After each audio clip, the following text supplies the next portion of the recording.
کیا عافیہ کو فہد کے بارے میں احمر کو بتا دینا چاہیے اور کیا سعدیہ اب حمزہ سے اپنی محبت کا اظہار کر دے گی؟ عافیہ کا باپ شہیر کسی صورت میں بھی احمر کو قبول نہیں کر پا رہا۔ اس نے صرف اپنی بیٹی کی خوشی کی خاطر احمر سے اپنی بیٹی کی شادی کروا تو دی ہے، لیکن وہ بہت جلد عافیہ کو ڈائیورس دلوا کر اپنے پسند کے لڑکے فہد سے اس کی شادی کروانا چاہتا ہے۔ اسی لیے شہیر کے کہنے پر فہد اب عافیہ کے ساتھ مل کر ایک پروجیکٹ پر کام کر رہا ہے۔ عافیہ جو کہ شہیر کو پہلے سے ہی ناپسند کرتی ہے اور عافیہ اور شہیر کی پہلے بھی شادی کی بات ہوئی تھی، لیکن عافیہ نے تو صاف انکار کر دیا تھا، اور اگر اب دوبارہ سے شہیر فہد کو عافیہ کے ساتھ کام کرنے کا بول رہا ہے تو ضرور اس میں شہیر کی کوئی نہ کوئی چال ہوگی۔ اسی لیے عافیہ سوچتی ہے کہ اگر اس نے یہ بات احمر کو بتائی تو کہیں احمر اس سے ناراض ہی نہ ہو جائے، جبکہ دوسری طرف شہیر فہد کو کہتا ہے کہ فہد، میں اپنی بیٹی کی شادی احمر سے کروا کر بہت پچھتا رہا ہوں، یہ صرف عافیہ کی ضد تھی۔ لیکن اب عافیہ کو بھی اس بات کا احساس ہو رہا ہے کہ وہ احمر جیسے لڑکے کے ساتھ گزارا نہیں کر سکتی، نہ ہی وہ اس بزنس میں آنے کا سوچ رہا ہے اور نہ ہی وہ میری بیٹی کو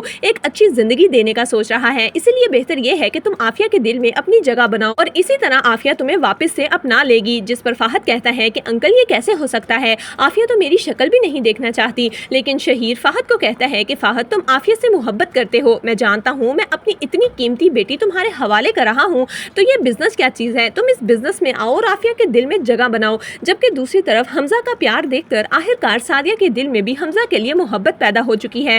حمزہ سعدیہ کے پاس آتا ہے اور اسے ڈریس دے کر کہتا ہے کہ میں یہ تمہارے لیے پسند کر کے لے کر آیا ہوں، رات کو تیار ہو جانا، تمہارے لیے ایک سرپرائز ہے۔ جیسے ہی سعدیہ تیار ہو کر نیچے آتی ہے تو حمزہ نے سعدیہ کے لیے ایک پیارا سا سرپرائز تیار رکھا تھا۔ سعدیہ کی برتھ ڈے تھی، لیکن سعدیہ کو یاد ہی نہیں تھا۔ حمزہ سعدیہ کو دیکھتا ہی رہ جاتا ہے۔ سعدیہ اتنی خوبصورت لگ رہی تھی کہ حمزہ کی اس سے نظر ہی نہیں ہٹتی۔ سعدیہ حمزہ کو کہتی ہے کہ حمزہ، تم نے مجھ سے اتنی محبت کی کہ میں بھی تم سے محبت کرنے پر مجبور ہو گئی۔ آخرکار سعدیہ اور حمزہ کے درمیان سب کچھ ٹھیک ہونے لگا ہے، جبکہ دوسری طرف نازنین تو کسی صورت بھی رانی کو اب برداشت نہیں کر رہی۔ وہ یہی چاہتی ہے کہ رانی بھی اپنا کچن الگ کر لے یا پھر اس گھر کو چھوڑ کر چلی جائے، لیکن رانی بھی بلال کے کہنے پر اب کچن الگ نہیں کرے گی۔ اسی لیے نازنین کچن میں آتی ہے تو رانی اپنے لیے کھانا بنا کر باہر چلی جاتی ہے۔ تبھی نازنین بہت سا نمک رانی کے کھانے میں ملا دیتی ہے تاکہ رانی اور بلال کو اچھا سبق سکھایا جا سکے۔ تو دوستو، آپ کے خیال میں کیا عافیہ کو فہد کے بارے میں احمر کو بتا دینا چاہیے؟ آپ کی اس بارے میں کیا رائے ہے؟ ہمیں کمنٹس میں ضرور دیجیے گا۔